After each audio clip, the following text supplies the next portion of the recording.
Well, this is the podcast for Multifaith Matters. I'm the host, John Moorhead, and I'm privileged to have as a guest today, Benno van den Toren. And I'm going to read a little bit of his bio here. He is professor of intercultural theology at the Protestant Theological University, and that's in the Netherlands. I'm not going to butcher the pronunciation of the city there. He is taught in French-speaking Africa and at Wycliffe Hall at Oxford University. He's author or co-author of a number of books, including Christian Apologetics as Cross-Cultural Dialogue and Reasons for My Hope, Responding to Non-Christian Friends. Today, we're going to be discussing his new book with co-author Kang-San Tan titled Humble Confidence, a Model for Interfaith Apologetics. And for those of you watching on YouTube, there's the cover of the fine book. Professor, welcome to the program. Great to be with you. It's good to have you here. I have been enjoying the book, and I've been following the breadcrumbs back to other examples of your work to take advantage of there. I'd like to begin on a personal note. Can you describe your background in theology and how you brought not only your background in your studies, but the places in which you've studied and reflected, and how you've brought that to bear on the book? Yeah. I'm from the Netherlands, grew up in the Reformed tradition there, was as a young person, because of my own personal history, I think greatly interested in apologetics, because I felt that for my own growth in faith, I needed to deal with many of the intellectual questions that were facing me. Then I wrote in relation to that a PhD thesis on Karl Barth and apologetics, because Karl Barth was, in our context, the main critic of apologetics. And people said, if you need apologetics, you don't have true faith, because faith is based on Christ. Actually, the main thing I concluded from that research was that Barth rightly argued that apologetics can be done in some way. He didn't call it apologetics, but that if we do it, it should always refer to Christ as the basis of our faith. And that much Western apologetics doesn't work because it presupposes a basis of our faith outside Christ in a modern Enlightenment rationalism. And actually that came to have a new meaning when closely after finishing that PhD, my wife and I were sent by a mission to the Central African Republic, French-speaking Africa. And one of the things I was teaching was Christian apologetics. And I discovered actually that a lot of the apologetic books I'd taken with me and the arguments I'd come across in the West were not at all relevant in that context, because people were asking entirely different questions. And then actually, my engagement with Barth helped me in a different way, because I realized that we need to bring people to Christ, but they come from very different contexts, and none of these find in themselves, a basis for faith in Christ. We need to find a basis in Christ, but yet there may be various bridges to be built. And of course, Karl Barth was very critical of those bridges, but I think if we have a solid belief in creation, we should allow for those bridges. But what those are of course greatly shaped by the cultural context in which people find themselves. There is something universal about human beings, but there is no universal human being. Every human being you encounter is deeply shaped by a cultural tradition. So that led me to writing this book on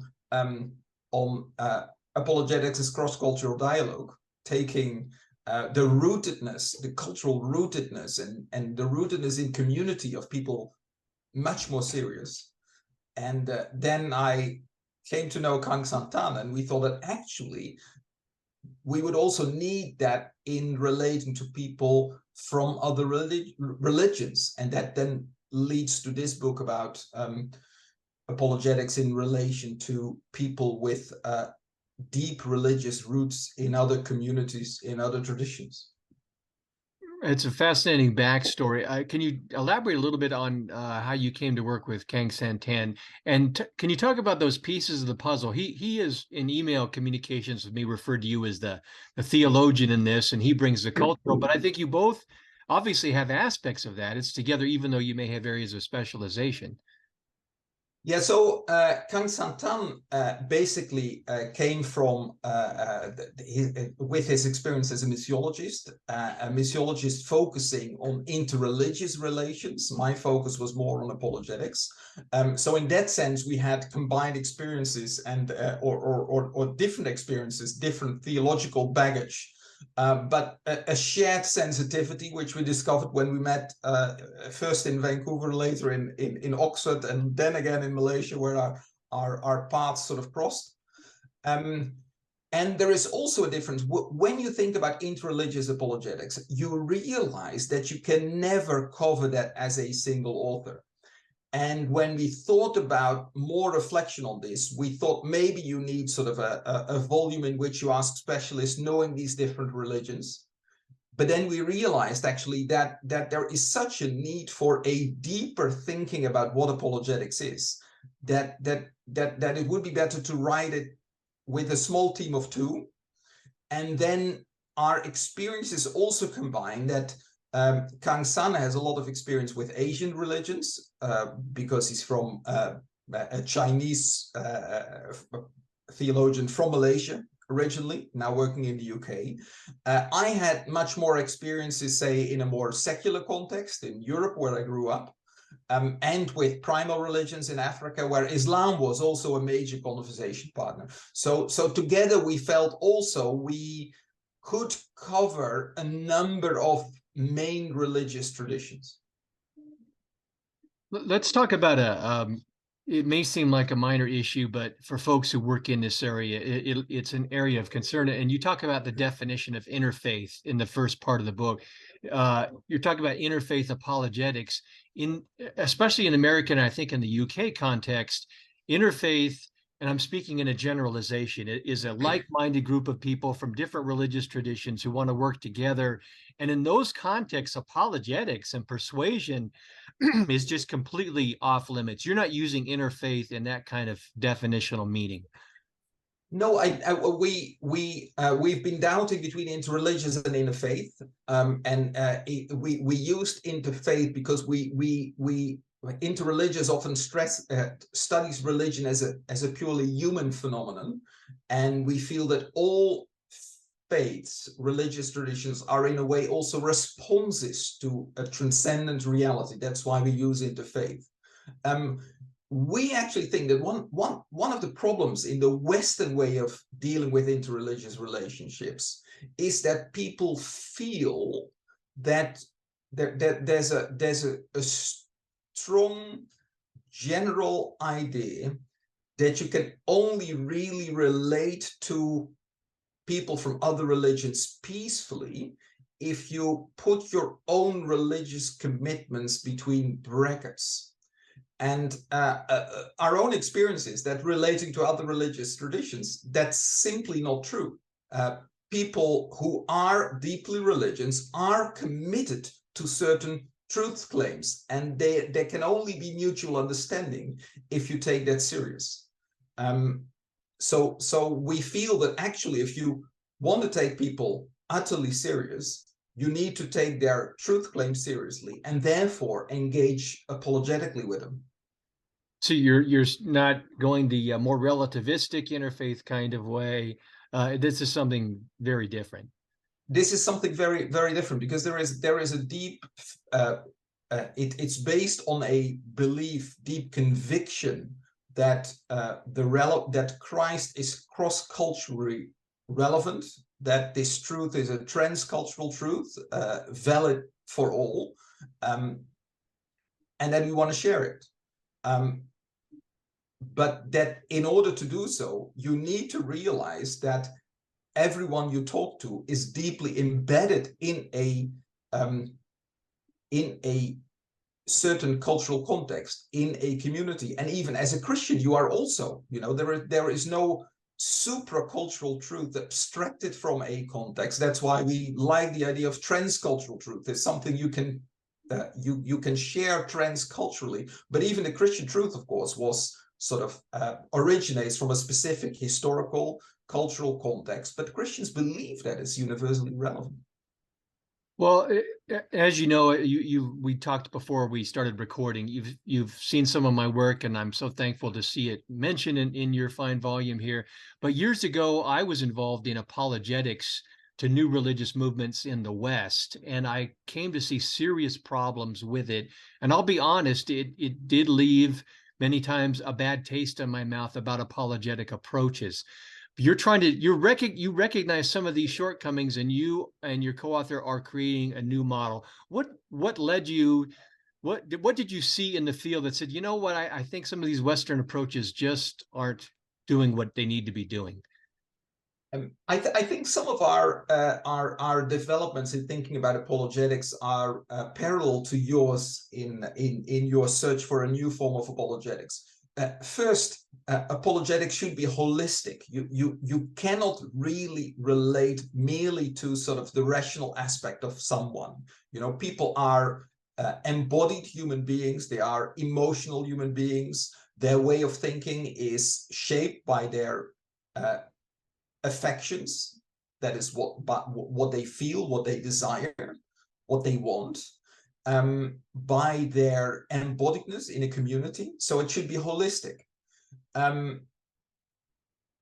Yet that it should be holistic. Sorry, it should also be contextual, because it relates to people in different contexts where people have different plausibility structures, you might say. There's different things that are plausible for them. There's different things that they accept that are parallel to Christianity or that differentiate them from Christianity. Yet, that doesn't mean that reason doesn't have a place, that argument doesn't have a place. And that's not only true for Christianity, because we believe that we accept Jesus Christ as the way to God, as the supreme revelation of God, for good reasons. That's also true for adherents of other religions. Adherents of other religious traditions often feel that their religion is rationally superior, and you cannot really engage with them unless you relate to those claims to be a rational faith. Well, you mentioned the need to not only do an apologetic that's embodied, but also culturally embedded. Years ago, one of the then controversial ideas that we tried to introduce was to think of new religious movements in the West as small cultures, microcultures, and then to draw upon the principles of missiology to try and communicate within those subcultures. And as I said, that got some, had mixed reviews, but surely with the model that you folks are developing here, how do you want us to understand the significance of culture, not only for those we relate to, but our own cultural assumptions that we may not even be aware of? Yeah, I think I like the idea of small cultures in a way, because there is a certain tradition of interreligious apologetics that treats religions as coherent worldview systems, that have a certain systematic coherence, that are mainly rational system, and that you can compare with others. So you can do comparisons with worldviews and see which one is most rational, which one is most empirically valid, etc. The problem, of course, is that that religions are varied amongst themselves, that there are different stresses, different tensions, different foci, and that people even relate to their religious traditions differently. So there are certain commonalities in Islam, in Buddhism, in Hinduism, but you need to be very aware of the differences. And one of the things we do in our book is that we actually say, when you relate to different traditions, we need to focus on a certain substream, not necessarily because it's the most dominant substream, but we need one example to see how it might work in other ways. Then, of course, you see that within those substreams, people relate differently to the substreams. Some people are part of a religious community, but are in a way innerly disengaged. They're disoriented in their traditions. There are others who are deeply committed. There are some who are deeply committed to the community, but not to the truth. Others are deeply committed to the truth, but not to the community. So people live in it differently. That means be aware of differences between traditions and of different ways people relate. So that means also that apologetics then also should be very dialogical. Listening should be an important part. Where are you? What is happening in your life? Where might God actually be leading you if we believe that the God of Jesus Christ is also present in other places?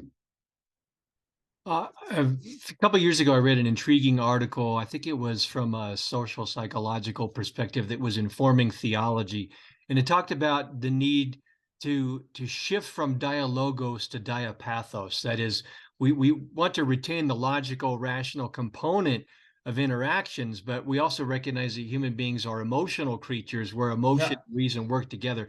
In your work, have you seen anything that leads you to believe that emotions are a significant aspect of an apologetic approach?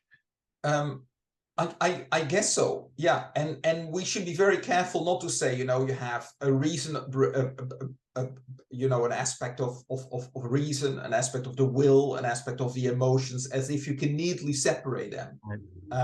That is what was used to be called faculty psychology. You have different faculties and they relate to each other. In fact, our emotions and our reasons are deeply intertwined. Augustine already said it's very hard to argue with someone who doesn't want to listen. I've tried that with teenagers. So be aware of that. Be aware how it shapes reasoning, but there are also points of contact. It's not that your emotions are mainly barriers. There are also points of contact. I remember engaging in a long-term dialogue of about half a year. I had weekly meetings with a Buddhist friend. And there was a certain tension in his thinking between the fact that according to his Buddhist theology, personal relationships were to be bypassed because he needed to disattach himself from all personal engagement because it kept himself away from what was truly worthwhile. And yet, in fact, he had a deep personal attachment to the most important persons around him. So actually there, his emotional attachment, which he felt to be drawing him away from the truth, was a point of contact, a bridge we could build because it was something we shared, and about which I could explain how actually those deep attachments would be understood from a Christian perspective that says actually that God is personal, God is love, and therefore God gives deep meaning and ultimate significance to the personal relationships that we experience. I think that's very helpful. In terms of this embedded idea and being more self-aware in our apologetic processes, I remember years ago, I think it started in the UK and then it came over to the US. There was an Alpha course. It was an attempt to try and introduce Christianity to other people. And I think one of the shortcomings was it often asked questions that made sense to the church, but it didn't really connect with the people we said we wanted to connect with. How can we pursue an interfaith apologetic process that is more sensitive to where the other is culturally embedded? Part of it is listen, of course. It will take time. You can, of course, converse in different ways at different levels. Some conversations are really valuable, even if they're conversations in passing. I remember meeting for the first time in my life a Sikh on a railway platform in Paris. We had a conversation for about 20 minutes, which I think was valuable. We talked about our faith commitments, had some valid exchange, but I didn't understand anything in depth in Sikhism, that would need more. So take time. And that also means that as a Christian community, some of us are better placed to talk to specific communities than others. Let's not suppose that someone can do all. And that also means that you may want to listen to Christians that are living in specific environments, that may know, say, Hinduism much better than Westerners would do, you know, and that may know much more about the varieties of Hinduism. One of the things we really learned about Hinduism in this process, when I discovered that in much Western apologetics, when it dialogues with Hinduism, it dialogues mostly with Advaita Vedanta Hinduism, which is a sort of Brahmanic philosophical Hinduism. But talking to Hindus, I realized that this is a very specific form. It's an elite form. It's also a form that many people in India themselves experience as oppressive.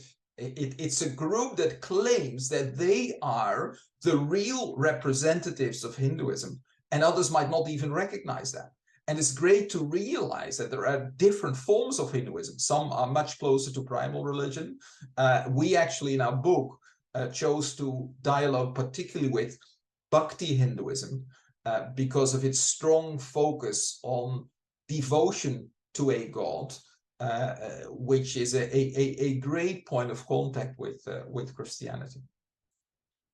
Well, was there any reflection on the idea to an openness to mutual apologetic influence? If we're asking ourselves to utilize and draw upon a better apologetic with people in other religious traditions, many times I have seen Christians shut down and unwilling to consider the ideas of the other. And I recognize they consider them spiritually dangerous and so on, but doesn't there need to be a mutual openness even in the apologetic and persuasion effort?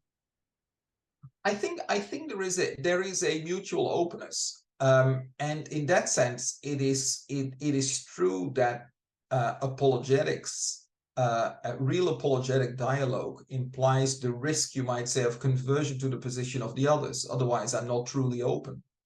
That is actually why the question becomes really important. Why do I actually have confidence, sufficient confidence in Christ, so that I can listen to others without feeling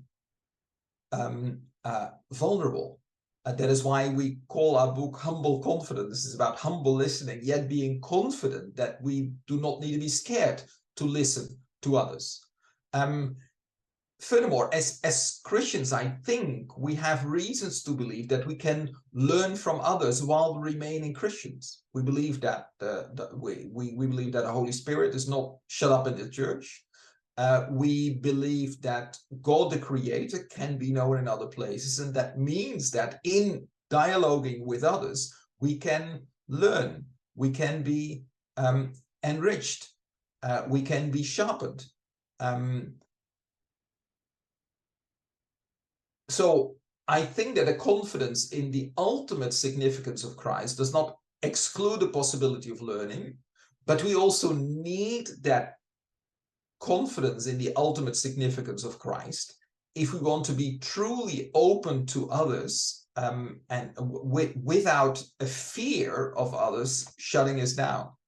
You know, so you might say that when you engage in apologetic dialogue, there are two risks. So on the one hand, there is a risk that you say, oh, actually, it doesn't matter what I believe. It's not really important, so I can merely be listening to others.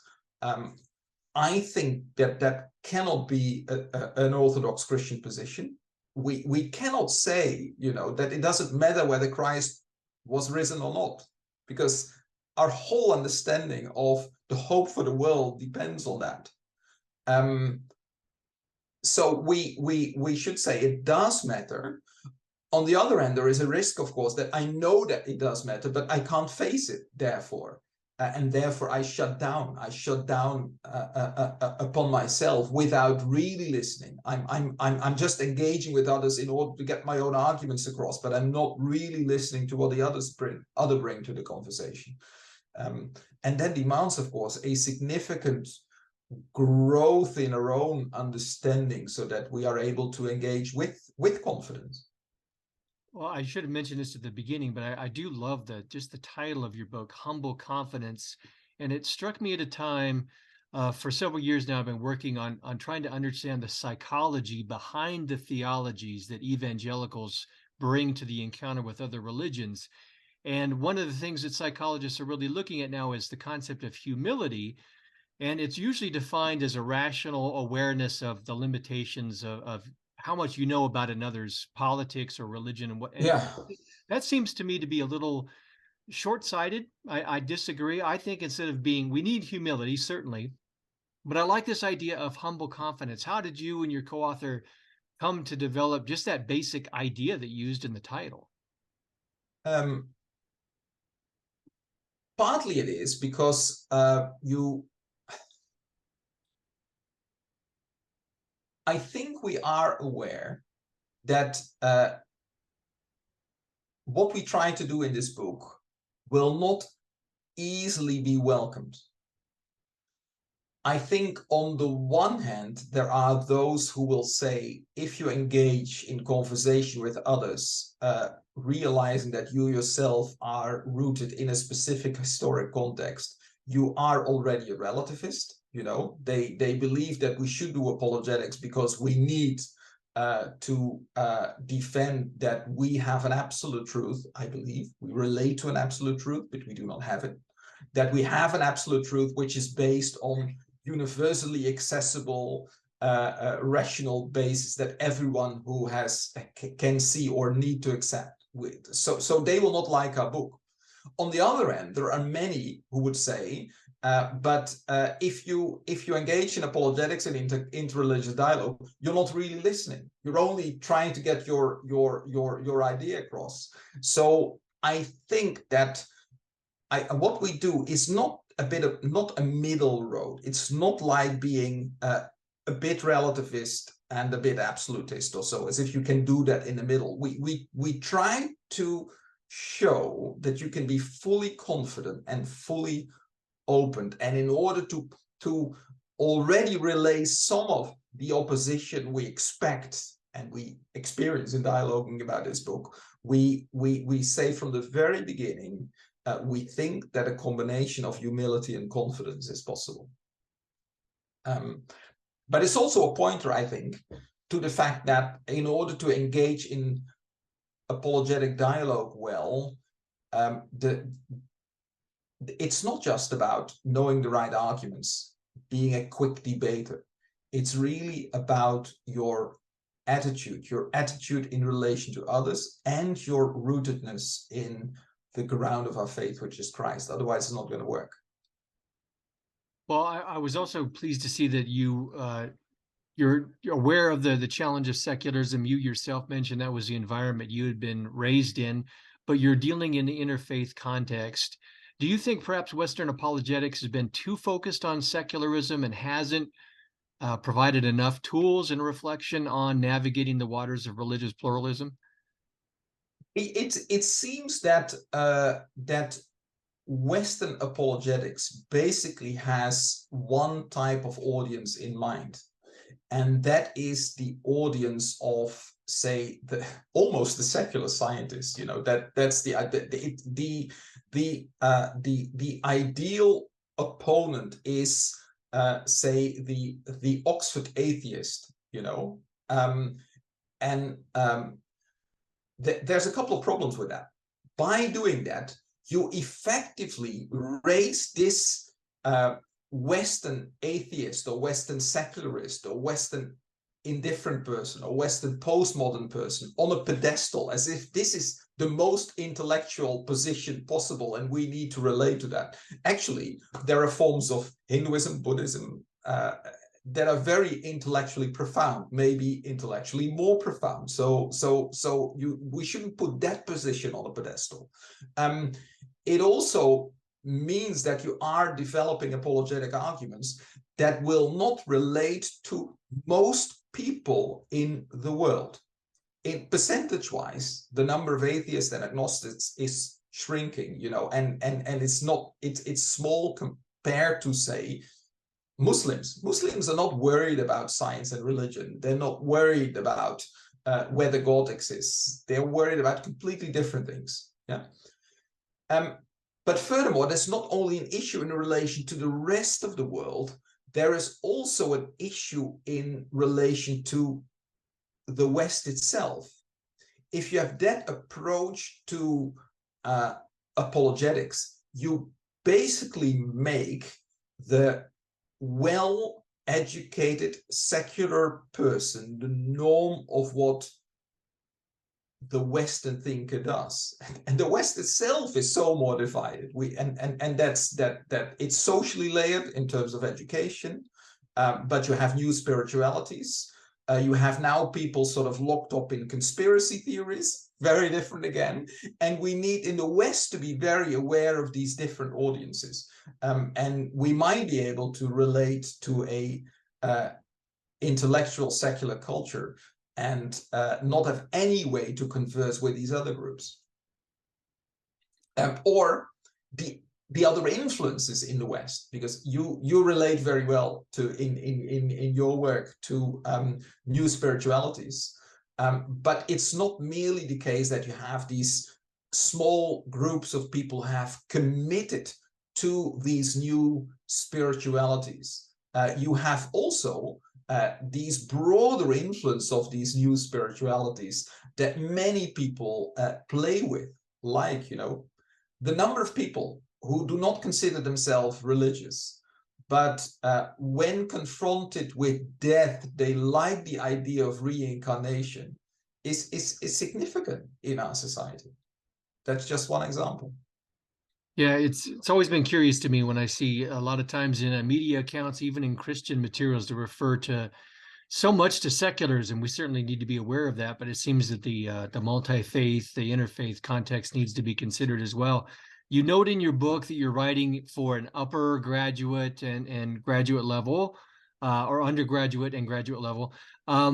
What key takeaways would you want to have for that audience or other readers, where your book is presenting a new model that might be difficult, but I think it's got some promising things to say? Yeah. I guess it demands some focus for reading this book, but that's always when you start pointing it to a new direction, you'll need to do that. I think that there are a number of lessons there that pastors can heed to, and that they can easily share sort of with broad sectors of their congregation. And that is, if you want to speak to others, try to grow in confidence. Know why we have confidence in Christ, and why it's the case that when we are confident, we don't need to fear others. We don't need to close in on ourselves, and teach each other to have the courage to truly listen and confidently witness to Christ. So that's helpful in a much more wider setting. And I think broader, or more specifically in an academic context, it's about having people realize that what we consider rational is profoundly shaped by our communities, our histories, our mental makeup, etc. But that doesn't make our rational choices purely relative. It just makes them located. And that means that we also need to ask, what is the value of the specific location of the Christian community in a tradition that starts with Jesus Christ? Well, I have thoroughly enjoyed your book. My hope is that folks will take a look at this and then maybe take some of those older apologetic volumes dealing with other religions that use more of a traditional rationalist kind of refutation of worldviews approach, and set that aside and give this thesis a consideration. It's a wonderful book. Thank you so much for coming on the program. Thank you, John. John, great to talk to you.